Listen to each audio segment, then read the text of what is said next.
Hey guys, so I just want to take the opportunity to talk about what to wear what to wear for when you, look, I'm new here. I just want to talk about what you should wear while you're detailing, and this is going to be applying mostly to people in warmer areas. It's not super warm here, but I thought it'd be a good opportunity to talk about it. I'm the type of person that I'm okay with cold weather because I know I can get warm really easily, but when it gets warm, I have a really hard time cooling down, so I get very sweaty. It's kind of a problem when you're detailing because you don't want to get sweat everywhere in the car while you're trying to do interior, and you don't want to get swamp ass while you're, saying hi to the customer and stuff. So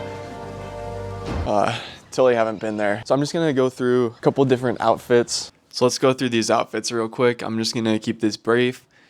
Yeah.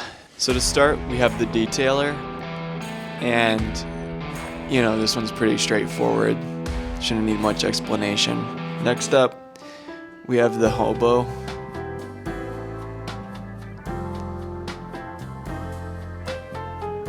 He's having some problems, as you can see. And then we got the homeless man.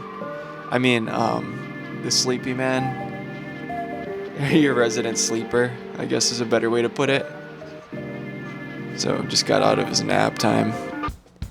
And then we have Surf's Up. Very casual and chill. Pretty comfortable looking, not gonna lie.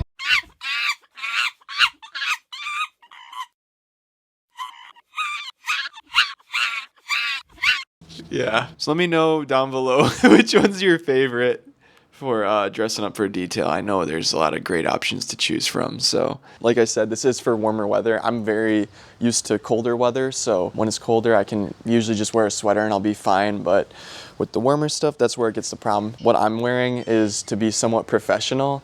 I don't want to come up dressed like a bum or like a hobo. So I think it's pretty important that you dress well, but you also dress to be comfortable. And so I have on a polo, and I've got these lightweight work shorts. Looks like if I get water on them, it just kind of shows, so that's cool. So no big deal though. So from my top, I got a nice Peter Millar polo. I really like these a lot because they're very lightweight and breathable.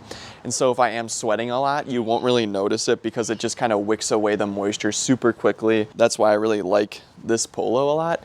But they are pretty expensive, I will say. So working in them does feel a little bit sketchy because you don't want to stain it or anything, just because it's a nice polo. Like I love wearing these. I'll just wear these all the time now. They're just so comfortable. They look great, and they're really easy to take care of. So highly recommend them. I got like about 8 or 9 of their polos now, so dropped a quick grand on some polos. I got the tailored fit, so it's nice. Show off the guns. Anyway, for the pants, I've got True Work pants, which I haven't really worn too much yet, but they're supposed to be nice, lightweight work pants. If you're sort of muscular, they're a little bit tight, like around the booty cheeks. So I had to get like a 36 when I normally am around like a 32 or something. So it's like it's all right. If you have a belt on, you'll be fine. They got plenty of pockets, which, don't really need those, but I just wanted something that's lightweight, breathable pants.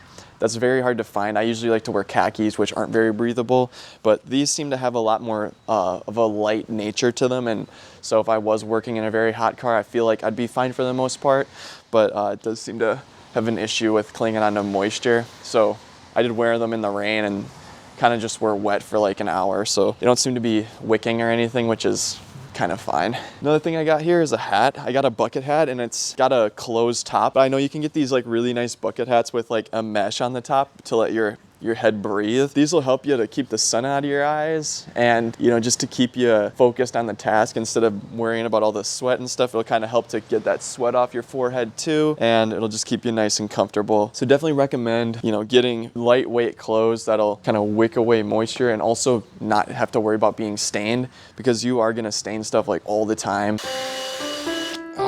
Just launched a berry at my nuts. I've almost ruined some of my nice pants doing that. If you are going to get clothes for detailing, you have to be okay with them getting really dirty, because when you're doing wheels or when you're doing literally like 90% of your detailing work, it's gonna be pretty dirty because you're gonna be kneeling on the ground, you're gonna be, washing cars left and right, and dodging bullets and stuff. You just need to be ready. Darker colors are usually gonna be better because if you are sweaty, then you know that won't show as much. Although these pants seem to be showing a little bit too much of everything. Last part I got are these nice boots. They're pretty worn out from all the chemicals that have been getting slapped on them, but they're called Doc Martens, and so they were like $100. Pretty good price for the quality. You know, make it so you don't slip on the ground like that guy. Like, I've gotten so much shiz on these boots and they still look pretty good. So they got that durability to them, which is always really important for detailing.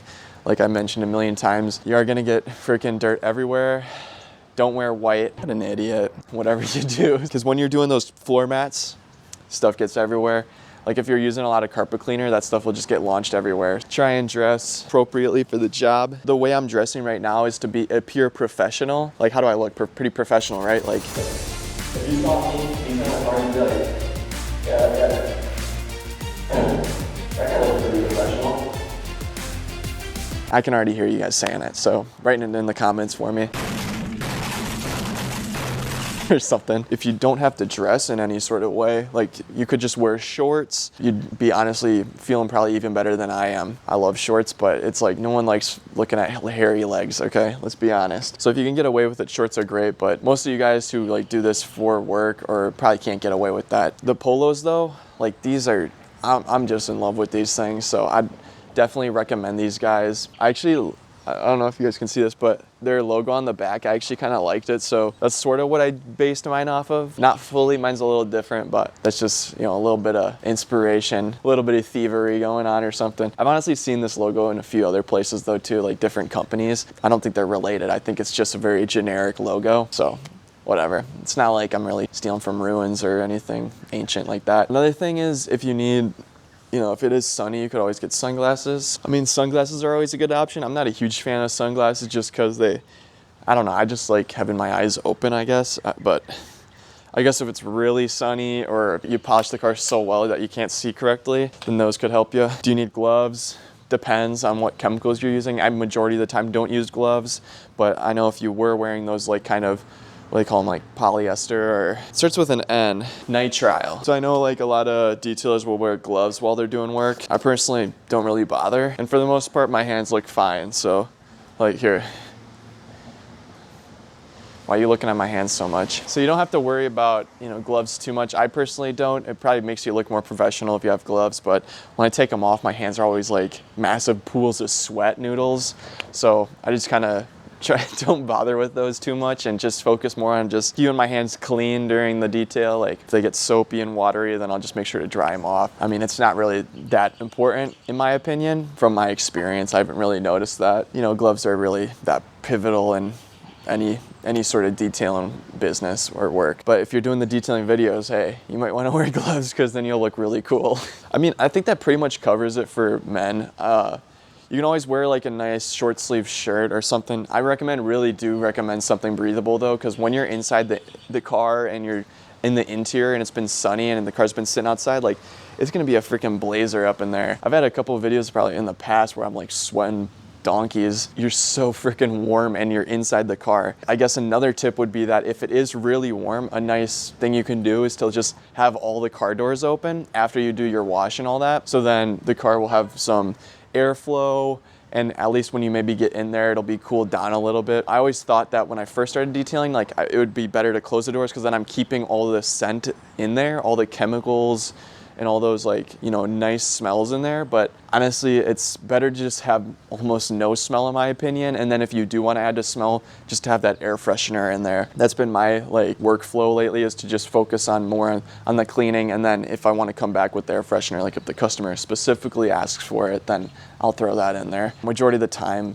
I don't think people really appreciate air fresheners, to be honest. It's just, it can cause issues. Let's just leave it at that. So I'm kind of glad I was able to record this. It is a little bit of a trashy day out. You know, it just was raining, like weirdly, it was like dark all day. It's like light for maybe like 10 minutes. So I'm taking advantage of the time where it's not raining and I'm not working or anything. So it's all working out great. So yeah, I mean, there's not really much else to discuss in terms of like making sure you're not dying during a detail. Give yourself some breathing time, some breathing room so you're not sweating like crazy. I'm just trying to give you guys some tips for, you know, really just keeping cool in the summer, or just trying to, I don't know, I guess I'm just really trying to give you guys tips about the proper attire for detailing, because it's actually a little more important. Like, you're going to ruin stuff, you're going to be too hot, too cold, so it's just important to know what to get for the time of year so you're comfortable, you're okay with your clothes getting dirt on them and stuff, and being able to take care of that so that, you know, you don't have to buy new clothes every month. It's an important consideration. It's not really too difficult to think about, but if you haven't and you're watching this, then, you know, good on you, because I didn't think about it. So I've ruined a few pants. Good looks. This is mainly what I would wear, is this type of outfit, and it served me well. Hey, simple video for the win, baby. Yeah, and if you're a woman, sorry, I don't really have experience with detailer women. See you guys later. I love you guys.